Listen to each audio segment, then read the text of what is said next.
16 WAPT News presents Back to School, Leadership and Policy, talking live with metro area school leaders about what's ahead for this year. Mississippi's report card on education continues to improve. According to the latest Kids Count national report, the state now ranks 16th in the nation when it comes to education. And that's up 32 spots from the 2014 report, where the Magnolia State ranked near the bottom at 48. This is a testament to the leadership in school districts across the state, from the main office to the classroom. And we want to keep that momentum going as we head into the new school year. Thanks for joining us. I'm Joe Cook. And I'm Kristana Kay. Tonight, 3 superintendents in the Metro are here to talk about the upcoming school year. Today, we have joining us from Pearl Public School District, Superintendent Chris Chisholm, Dr. Eric Green with the Jackson Public Schools, and Dr. Mitchell Shears, the new superintendent of the Hinds County School District. And there's a lot to get to tonight, of course, to go from everything from technology to teachers in the classroom, superintendents. Of course, you have a lot on your plates. Gentlemen, thank you for joining us and for talking about these topics. So we'll kind of start down the line as you guys can kind of address each of your school districts. First off, what are the expectations for the school year, and what do you feel is going to make this a great school year? Well, I really think just getting teachers back, that's the best part. We opened up yesterday, so we had our convocation, getting them back, and then laying out the district expectations of what we expect with students. And again, there's always such a joy whenever when we all get back together for the first time. So and laying out the things that we expect as a district in every single classroom from pre-K to 12. That's a big part of our opening. So I really think that's the fun of us coming back. There's just tons of excitement around the start of school year. As Mr. Chisholm has already said, welcoming our staff members back. Hopefully they've had a chance to take some kind of a break and reconnect with their families, reconnect with themselves, maybe run or sleep in or all those things. But to welcome them back, we've been doing a bit of work with them and professional learning, just reminding ourselves of some of the strategies that are time-tested and most effective, and getting our scholars to higher levels of achievement. But with all of that, just really working to start strong, to really lean on the curricular materials that we have. We've got some strong programs around literacy, and we're lifting up writing this year as a major focus. JPS Joy is written into our strategic plan, and so lots of effort around building joy, creating joy, maintaining joy as a part of safety as well, so that all of us can be our best selves and reach our goals. So lots of high hopes for this next year. And Dr. Shears, I know you're new to the Hinds County School District. How are you kind of maybe establishing expectations and what you expect for your district this year? Yeah, so in Hinds County, before coming in, I was able to have several meetings with all of the towns that we serve in our district. And working and talking with parents, talking with students, talking with faculty members, staff members, as well as administrators. So we just finished our administrators retreat, which happened this past week on Thursday and Friday. We had a great time rekindling our love and our passion for what we do. This year we have a theme of love, hope, and leadership, which is based off the book by Gary Burnington. And so we're really focusing on how do we love our students, how do we love ourselves, and how do we love our colleagues to ensure that we are being successful in our district. As it relates to hope, we're looking at the possibilities of where we want to go. And then, of course, how we exhibiting leadership through love and hope. So that's our focus in the Hinds County School District this year. You hear us all talking about people. That's our business, people, and ensuring that everyone feels connected and feels the encouragement to do the work that we set out to do. Now, we mentioned a couple minutes ago about Mississippi on the rise with education, now being in the top 16, which is amazing to see. What are some goals that you have in your districts to keep that going?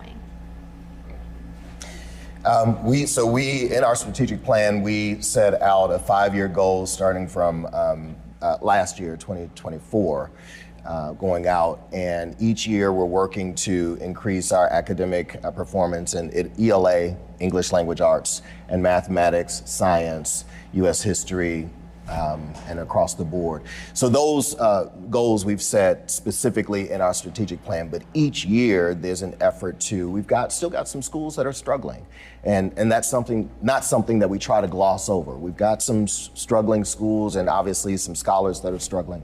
And so we've got specific plans to address their needs, specific plans to ensure that whole groups of struggling teachers, maybe newer teachers or those who are still trying to find their way, that they've got the support that they need. So those are huge goals that we've set, school by school, scholar by scholar, and across the school district as well. Well, and I think too, I'll add to that exactly what he said, but also it's not just about the academics, it's the other things that we're doing as well. You know, it's building partnerships with businesses. We are really working in our district on partnering with local businesses and getting our kids some training before they walk out of high school in those local businesses so they can walk into a high paying job. Why wait until they graduate? So again, that's something that we're really looking forward to in our district as well. That will begin this year. And Dr. Shears, with all the background that you've had as well, and with your new role stepping in as superintendent, what do you want to say? What legacy do you want to have with this superintendent role in being a part of the Hinds County District? So one of the things that I've looked closely at is preparing our high school students for college, if that's their choice. And so in looking at that, I have 8 years of collegiate experience, and so really looking at the transition for them. Doing early internships for them, broadening their experiences before they even get to college. So that's one of my focus areas for the district. And as we go into, I guess, another topic, something that could be impacting your school districts is, of course, the changes in the U.S. Department of Education, some of the cuts that are happening there. Are any of you all seeing how that is trickling down to maybe your school district? I'll start with you, Mr. Chisholm. Yeah, we looked at that, and certainly as of a few weeks ago, yes, there was going to be some cuts coming down from the federal government. But I believe I read yesterday where they may be releasing some of those funds, so it may not be as big of an impact as we first thought. So that's absolutely good news. But here's the thing: we tell our people in the district all the time, we control what we can control. You know, I can't focus on what's happening in Washington. A lot of times we try to focus on what happens in the state as well. That certainly affects us.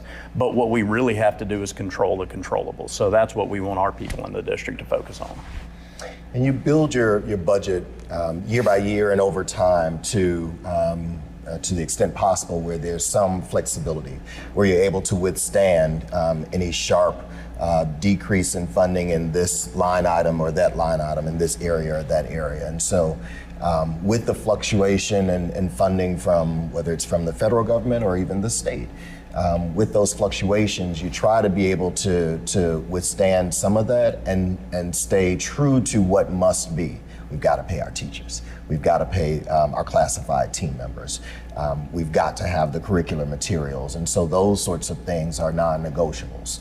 How much professional learning do we do? How much do we send folks off to conferences or bring in experts even within the district to work with other folks? Some of those costs you can flex with those a bit and determine where, if you need to cut back on some of the spending, where you can do that year by year.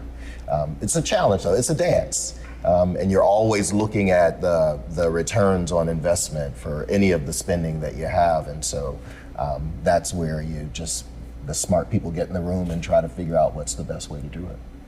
Yeah, and I'll add that financial transparency is very fluent in our district. What we're trying to do is let our constituents and our communities know where we are financially. And in our board meetings, we have these financial reports that are very detailed, and we share those with the board, and our boards make decisions that are best for the district based off our finances. And so switching gears now to more curriculum-based, one of the big topics over the summer was the State Board of Education no longer requiring state history tests for seniors to be able to graduate. But you know, in Mississippi, we have deep roots on the civil rights movement. How can we encourage students to be able to continue to learn about Mississippi history and make their footsteps into the future without having those state tests? Tough question. Whoever. I didn't know if we were rotating or what. I mean, I'll take it. But, you know, again, we think that a state test is the end goal with a lot of things. We teach many classes at the high school level and junior high level, elementary levels that don't have state tests. And they're taught with just as much rigor.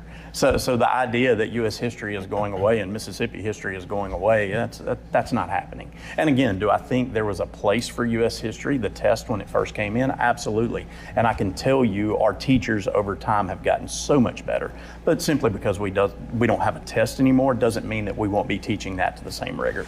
And I'll pick up on that. You know, part of our work is to ensure that folks don't experience the lack of a test as license to lower expectations and lower emphasis on history, U.S. history, and some of those areas. And so that's work that we have to do as leaders, sending signals around the importance of all our history, our state history, our local history, and of course the U.S. history. I'll just say, we also, in public education, so often teach in silos. I'm teaching U.S. history right now. I'm teaching science right now. I'm teaching language arts and reading right now. And so to the extent that we can fold those curricular areas in together and read about some history, write about some history, and those sorts of things that can help us not to lose the content, but to bring it together and help scholars to see all that they're learning and the skills that they're learning mesh together and not in siloed, departmented spaces. Dr. Shields. Go ahead. Well, I was just going to add too, if you want a teacher's perspective, certainly when that happened, I reached out to my own teachers and I said, well, what do you think? Even a couple of retired teachers as well. And they were all very excited to have a little more flexibility in the class. And when I say flexibility, I mean with pacing. You know, we have to have certain standards covered by a certain time to make sure that we're done by the end of the year. Right. Well, in the end now, if we need to spend 2 weeks on something, they have the flexibility to do that, and they don't have to worry about hurrying another standard toward the end of the year. Now, I do have a follow-up question with this. Do you think something like this, giving more flexibility, would be able to keep teachers in the classroom? Absolutely. I think that's a frustration sometimes, especially with state tested teachers. Again, they lose that. We almost want them to become robots in what they're teaching and how they're teaching. Teaching is just as much science as it is art. Right. And we need to, and we want to give those freedoms in the classroom. Right. But when you're locked into, we have to have these standards covered by this time, it gets really difficult for a teacher to have those freedoms and take those freedoms. And to be clear, accountability is needed. Yeah. We can't just have a free-for-all. Right? There's a reason why you have to be licensed and you have to go through these various stages in order to get in front of our scholars as teachers or in front of a school as a school leader or what have you. So there's something that we expect people to bring to the work. So it's not you choose to teach what you want to teach, you choose to teach what you want to teach. But at the same time, you know, at some point when we keep packing and stacking on more and more standards, more and more requirements for folks, it does choke the flexibility and the creativity, and you start to lose people. So you've got to manage between those. Yeah, and then when you talk about, you know, stacking things on top of each other, you also have to take into account what is going on currently, especially with social media. A lot of kids are getting their information from that. So how are your districts kind of handling and being aware of social media, but also when it comes to current events, if kids see reports of like school shootings, you know, different topics about, you know, abortion or whatever the news of the day, as we say, is happening. How are your school districts kind of handling that and educating them, you know, on bias side when something is, you know, trending or going viral on social media that does involve and impact kids? How's your district kind of handling that? I'll start with you, Dr. Shears. Well, I haven't, you know, encountered that just yet, because this will be my first year in this role. But as I think about some of the things that my colleagues have mentioned, I want to kind of look at not just keeping students based on the pacing or keeping faculty members based off pacing, but helping them to understand that teaching is an art. And so when we do that, sometimes we have to stop and have a teachable moment, or address the teachable moment in the classroom. Right. And so that's where social media comes in. Our students, we're talking about U.S. history going away as a state test, but history is made every day. Just yesterday we made history in our district with our retreat, based off evaluations and based off comments from the administrators. And so when we think about that in the classroom, we want teachers to understand, sometimes it's time to pause. We need to pause and address what's going on in the world today. And so when we do that, we get students buy-in, we get parents buy-in, and they're knowing that we will stop and again exhibiting our theme for the year, love, hope, and leadership, exhibiting that on a daily basis, but also keeping accountability in perspective. Dr. Green. Yeah. Just really important for us all to acknowledge that social media is here. It impacts all of us. We can claim all we want that we're not driven by it, but many of our conversations are sparked or colored or informed by what we've seen on social media. And the same holds true for our scholars and for our educators in our schools. And so absolutely creating and taking advantage of those teachable moments, but also holding true to, there's some things that we absolutely must teach based on some of the expectations in our coursework and in our curriculum. And so is there a way to tie what we're teaching to what we've seen or what has happened in some of the media? I think there's also a lot of power in what we don't give space to.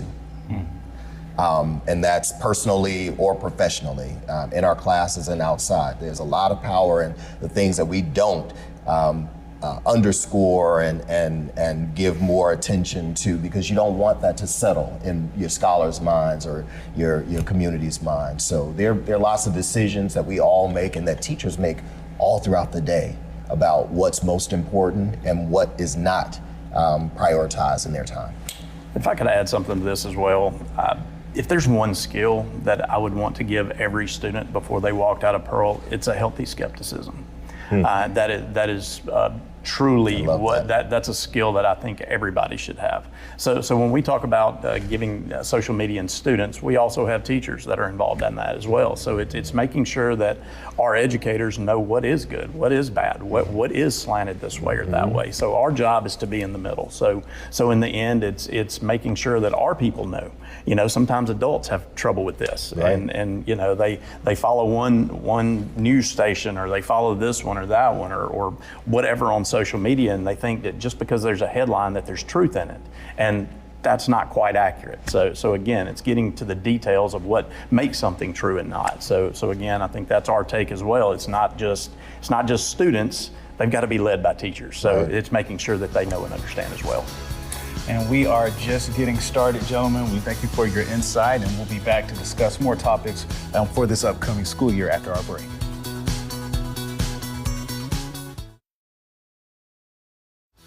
Welcome back to our Superintendent Roundtable. Gentlemen, thank you again so much for being here today. Now, we talked a little bit over the break about teachers and how important they are, but what also is important is their mental health. What do teachers need to succeed in the classroom, not just like with the students, but mentally succeed in the classroom?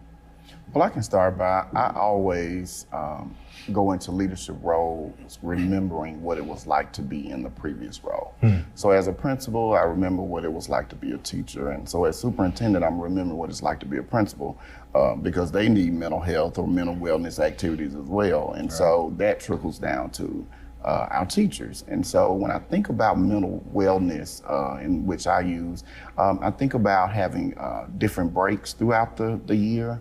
I know we have times where we don't report to work, where we have those days off, but what are we doing during the day to provide opportunities where they may be able to get a shoulder massage, or have the therapy animals on site. And so I'm going to be looking at several things or several ways that we can incorporate that, not just for students, or for faculty and staff as well. So the massage, any job would be great. Right, sign me up for that. I think teachers, as people, need lots of things, not the least of which is some reassurance, right? That somebody believes in them, somebody values them as a person, them as an employee, as an educator. We're all busy. We've all got big jobs, and that's from teachers on up to your superintendents and everybody else. Everybody's role is important. Teachers need to be reminded of that because we so often will tell teachers in particular, there are a few roles throughout the district, but teachers in particular, you need to do this and you need to do this other thing, and I'm adding this to your schedule and I need you to do that, and the deadline was yesterday, and just all of this. And so we've just got to be mindful of the signals. I talk a lot about signal sending. The signals we send to our teachers, and that's not just from the superintendent's seat, but everyone in the district and outside of our school district, in community, the signals we send about the value of teachers. And we do that in the way that we pay them. We do that in the requirements of their jobs. We do that with the resourcing that we give them or don't, and even how we talk to them about professional learning. I believe everybody needs coaching, everybody. Rock star, top tier athletes get coaching. We all need coaching, no matter who you are. And there's a way to do that and still maintain some dignity.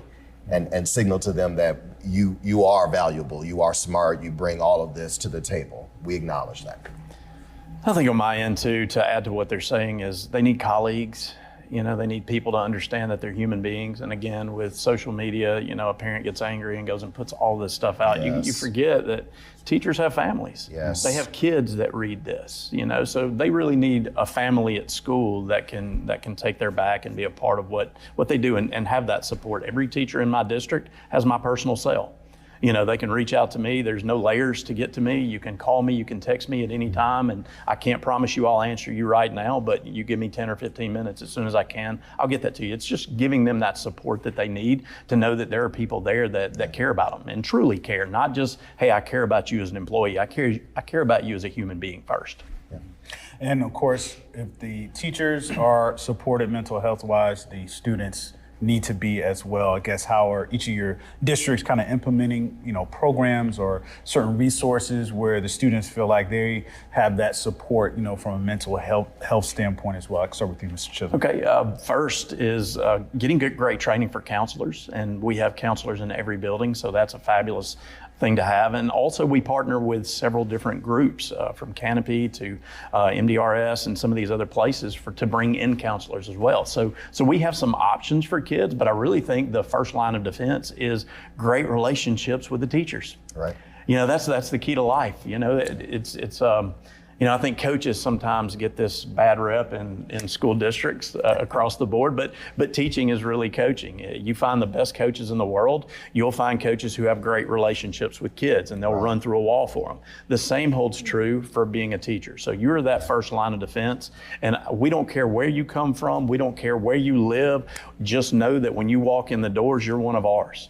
We care about who you are, we care about where you're going, and it's our job to let kids know that and let them know, and more importantly, not just know that, feel that.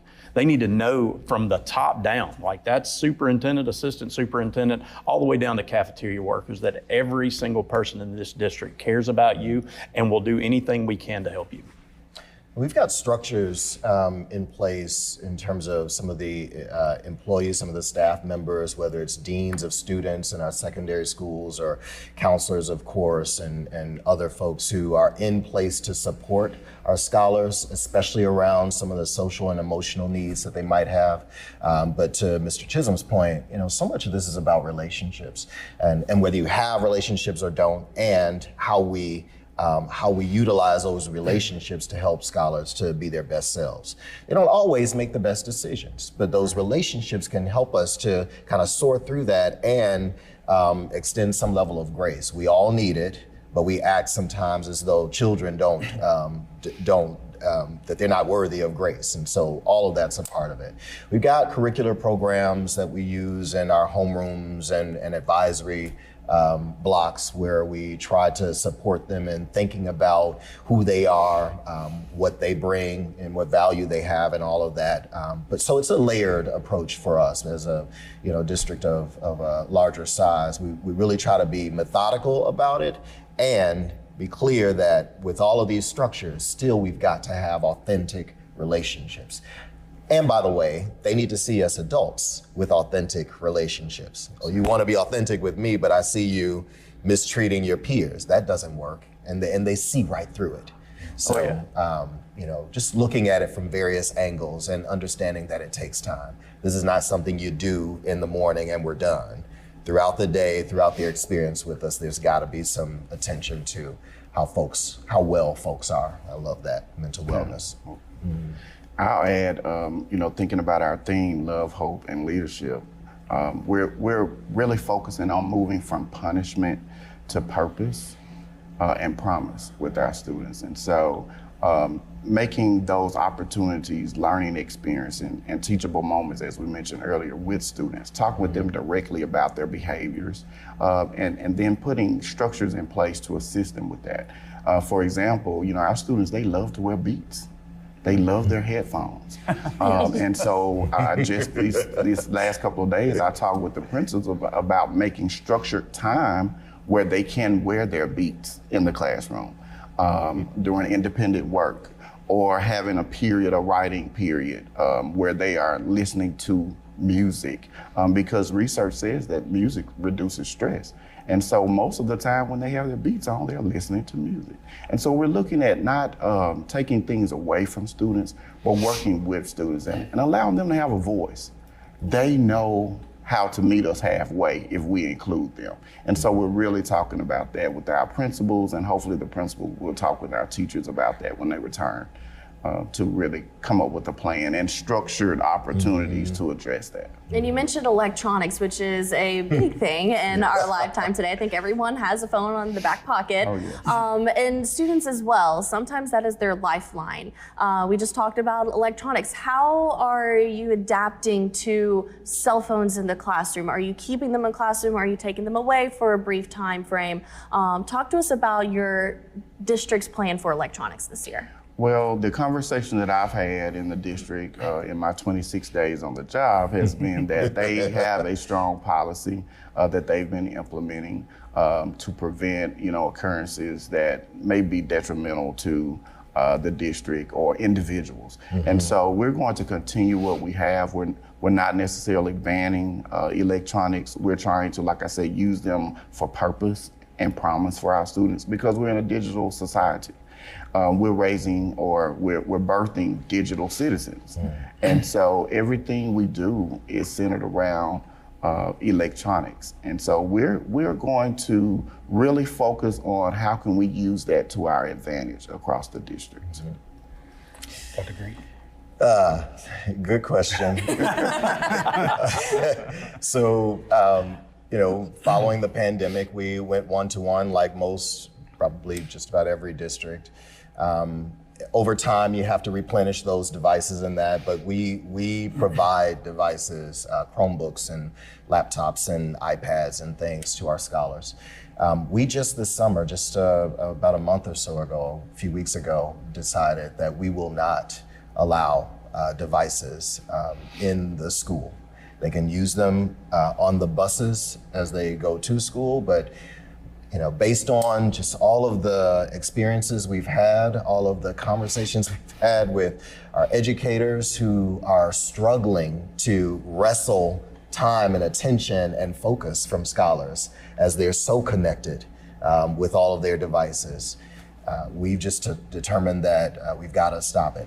And the reality is we already had a policy banning those devices, but we've gotten greater clarity. We brought greater clarity to the policy and when they can and when they can't, and some of the consequences around it. For us, it's been an uphill battle to get scholars in classes to focus and sadly, the few numbers of scholars who make really bad decisions in using those devices to do this or that. Unfortunately, we've had to move to a really strong stance against devices. And understanding that the AI and computer science and just all of the learning about devices and connectivity in the digital world, it's here. We can't shirk that, and we know we've got to lean into it, but we will provide the devices to them in order to connect in that way.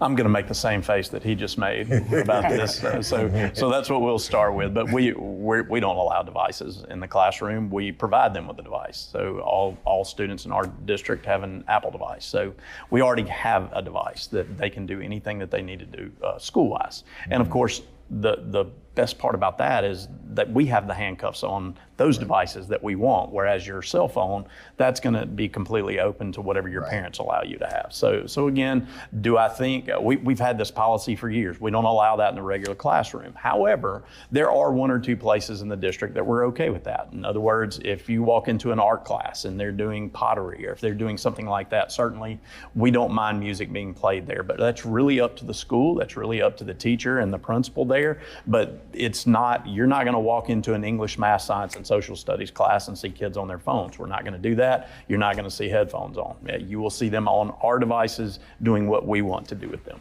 I hope that gives a little bit of clarity for students and parents that are watching tonight. But we're going to take a brief break, and when we come back, we're going to discuss a little bit more about safety, discipline, and how the parents at home can be a little bit more involved. So all those coming up after the break.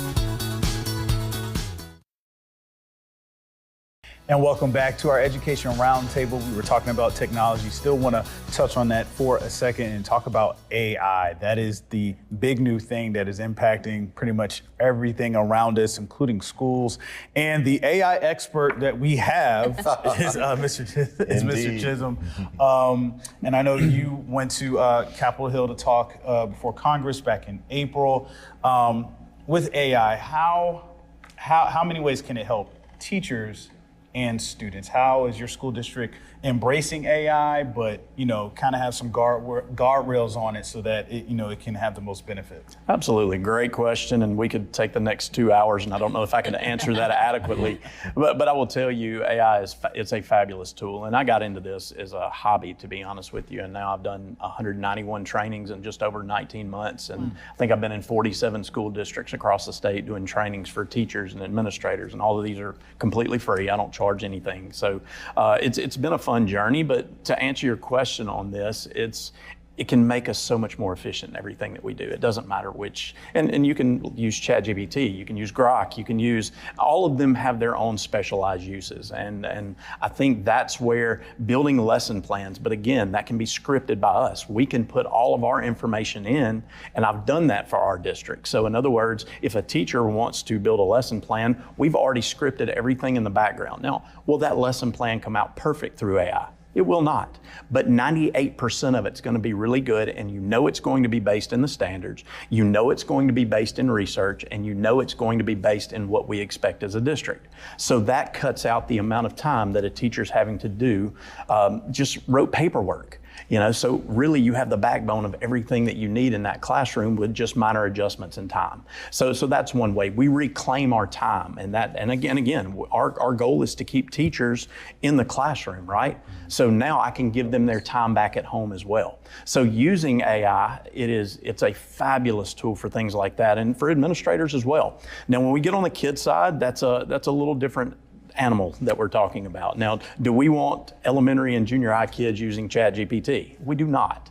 I think we're teaching coding at the elementary school level. At the middle school level, I think we need to get into more, and we're working on this now, kind of a process that we want to go through, really start teaching machine learning. What does that look like? And what do ethics look like in using this? And then once we rotate to the high school level, especially 10th, 11th, and 12th, actually go out and do trainings for our kids. they're going to need, this is going to be like learning Excel and Word and Windows when it first came out. These are going to be skills that they're going to need right now, not in 3 years, right now when they walk out. There are jobs in the metro area right now, they won't hire kids unless they have some experience with using artificial intelligence. So it's specifically the prompt generation. So I think that's where our district's moving. I'm not sure if you're aware. We have been running our own AI server in the district for a little over a year and a half now.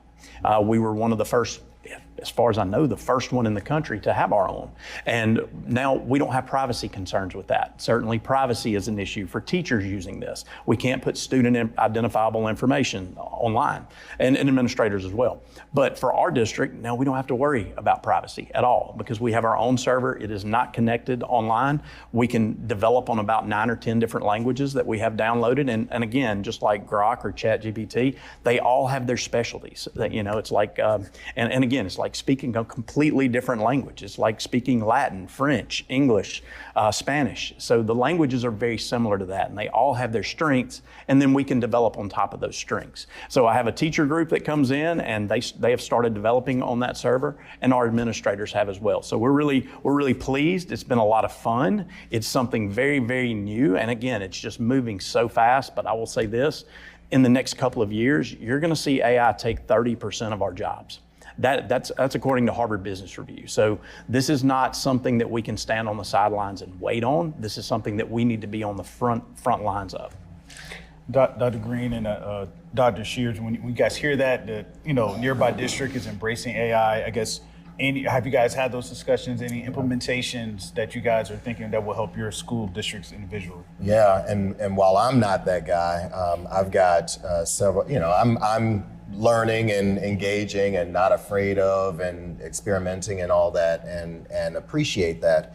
Thankfully, I've got several folks on the team who they've dived in and are quickly getting up to snuff on some of the functionality and opportunities there, and also building their networks nationally, statewide and nationally, to ensure that some of the things that we're building into our programs, some of the things that some of the tools that we already use that have AI functionality, that we're aware of those and that we're lifting those up as well. I think aligned with what Mr. Chisholm was saying, there's so much of the growth and expansion, development in AI is moving so quickly that we can't as adults figure it all out and then jump out there with our scholars. There's got to be this constant engagement with them, and likely at some point they will be dragging us along because they are digital natives in that. I do want to also lift up that some of the relationships that we've been building over time, and I'm sure, I'm confident that Pearl does as well, and other districts, with Amazon Web Services, with some of the other major employers or growing industries here, but as well as our higher education friends are helping us to systematize, to deepen our understanding, but also think longer term, not just about what's in place now, but to the point of where would our scholars be, what will they encounter when they move into the world of work as they emerge from us, and what do they need? And building out programming. I think it's Belhaven that now has a whole undergrad degree focused especially in AI. Correct? That's correct. Yeah. AI in education as well. Yes. And so, those things are happening. And so part of the work is, again, as education systems, we can't be all things. How do we partner with folks who are already moving and ensure that we're not left behind as this train is running? Yeah. There's not a day go by that I don't use ChatGPT or Gemini through Google. Okay. Just trying to find answers to questions that I have. And so we're working with developing a plan on how to bring in not just our faculty, but our parents. How can they use them to be effectively? Yeah. How can they, or what strategies can they get from these tools to have better parent-teacher conferences? What questions can they ask? So we're looking at what can we do to bring on our parents to assist with their interactions with us, as well as our interactions with them. And let's switch gears real quick to safety. Why is that a big concern in society today, not just here in Mississippi, but across the country? And we talked a few minutes ago about cell phones and whether they're in the classroom and outside the classroom. For the students that won't have their hands on a cell phone and the parents may be a little concerned with the safety going into the school year, what safety policies do you have ready to go for the school year? And on top of that, being a meteorologist, how are we able to use our safety policies with severe weather and communication with the parents? Well, I know we have our social media sites in which we can immediately send out push notices about what's happening, but also using our individual schools. We have webmasters and media or communication persons within our schools who can immediately send communication to our parents. One of the things I'm also working on is having a parent liaison at each school that I can have communication with, where they can help push out some of the good news about our district, but also when there are times that we can, or when we have to send out information regarding safety. We have cameras in all of our classrooms and in all spaces where we can see almost every space in our schools. And so that helps us as a district when we're investigating or, having to address specifics. We're able to, pull the footage to really see where these things happen and how we can address those situations, and as well as on the buses. And so that helps us with safety and security of not just our students, but our faculty, our staff, and even parents when they're in the building. I'll pick up on the piece around devices. One of the big arguments or reasons why we see the need to limit devices or ban devices within our schools is so often the messages that go out, especially during those times of crisis, the messages are inaccurate. Stories are going out and then we're hearing now from parents or from sometimes even from the Jackson Police Department. We have our own police department within Jackson Public Schools, but we may hear from other entities about a call that they got from inside the school, and we're running that down, and the reality is it's completely false. And so we're running after these inaccurate messages that go out and trying to address that and see if that's a real thing, while addressing the thing that we know to be a concern, if there is such a thing. And so it becomes chaotic and a disservice to all of us. And so we expect that families will call our schools if they have a question about something. But as Dr. Shears has already mentioned, we've got tons of opportunities and tools that we use to push out information to families. The school is on a lockdown if there's a need to do that, or to your point, if there's inclement weather, this is what we see coming. We typically will send out notices. We're monitoring this. We've heard this from WAPT or some of the other, news stations. We've heard that this is happening. We're in close collaboration and coordination with other entities around the area and state.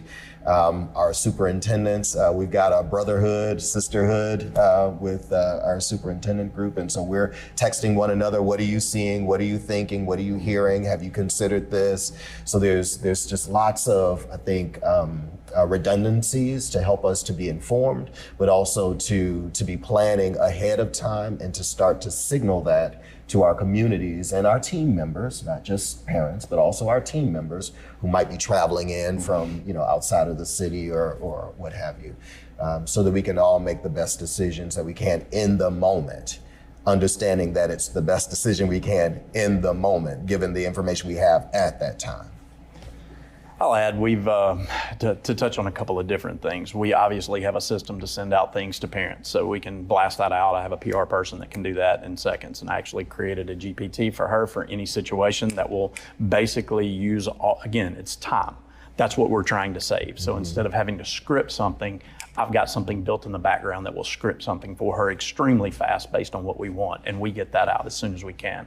A couple of other things that I will mention is fabulous partnership with the city of Pearl with Mayor Jake Wyndham there, and we have an SRO in every building they're well trained. So I really feel good about having somebody right there at the front door every single day. That's something that not every school district has. We have such a wonderful partnership with our city for that. So that's something that we do. A couple of things that we've added, we put in Evolve machines. We did that at the high school last year. We'll be moving some to the junior high as well. These are not metal detectors. You know, metal detectors, you are guilty until you prove yourself innocent. With Evolve machines, it actually picks up on very specific things. It's going to pick up, it's a knife and it's in their left pocket. So they're really, really neat machines, and we actually employ these at athletic events as well.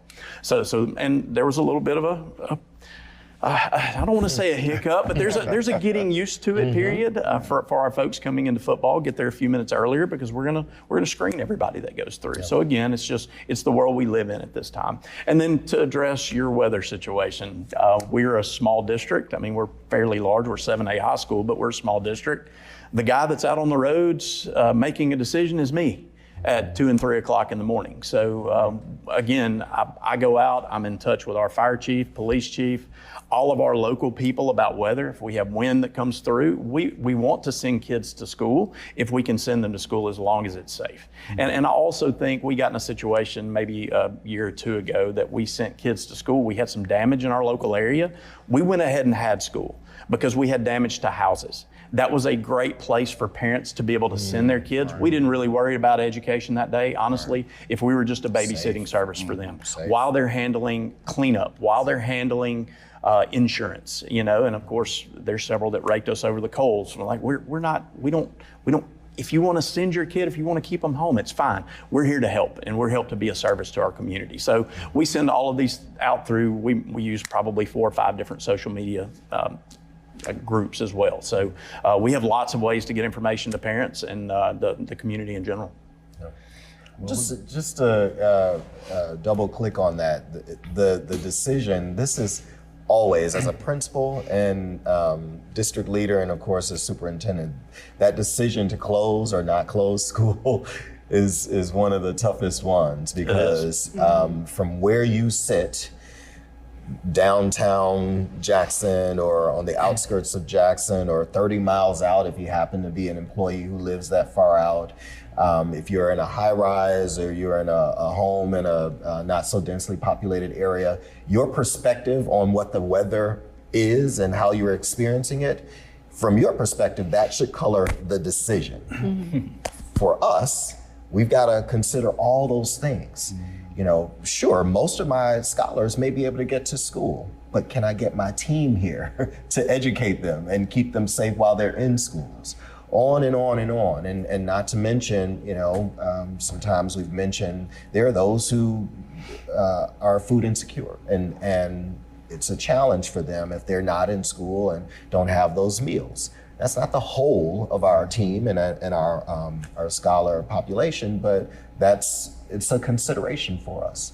And so just all of that to say, we just want to continue to ask for a little grace and understanding and trust from community that as we're making these decisions, they're informed by several perspectives and needs coming together at once. And if I can add on that just quickly, something we have to think about as well, for adults, roads may be fabulous, right? And most of the time they're going to salt roads, they're going to do those things, right?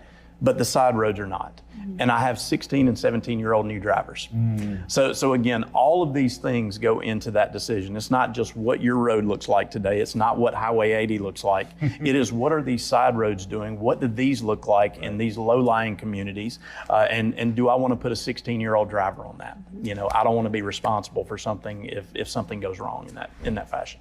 And in addition to that, buses, you know, carrying our students. And so we have to be very careful with making those decisions to ensure that the buses can arrive safely with groups of students. Well, we have heard a lot from you guys, and we're going to wrap up our roundtable discussion when we get back after the break. Welcome back, everyone. As we are winding down this roundtable discussion, the very last question of the evening, and for some people this may be the biggest question, what is your why?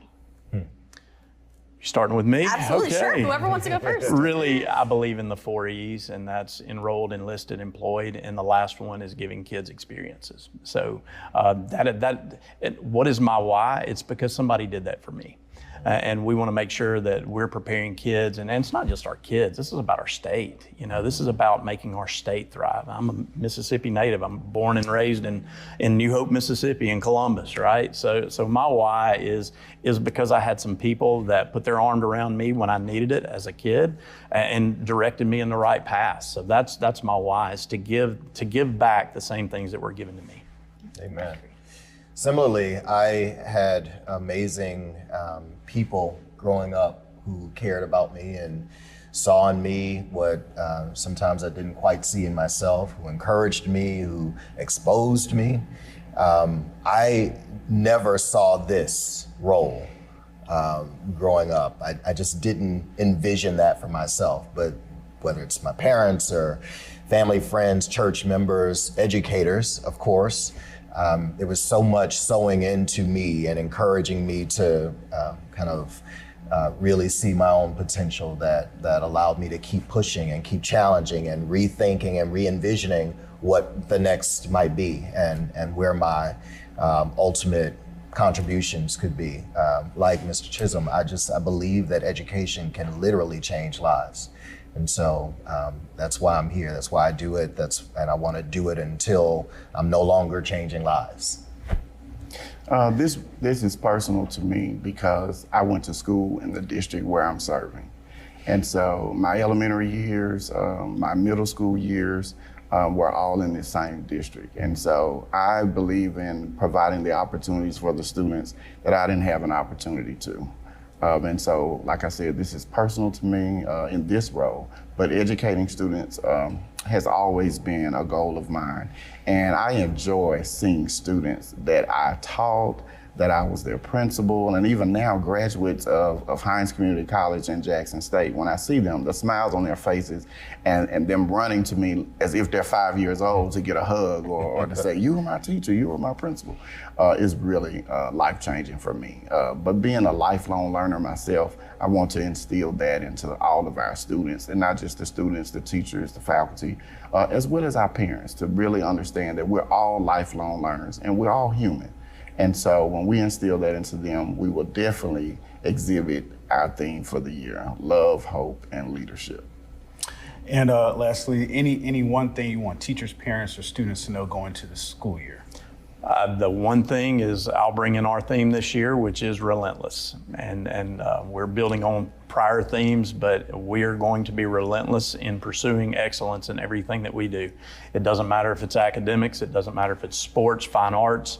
If we're competing in something, then we want to be the best at it. And it's our job and responsibility to make sure that we're doing that.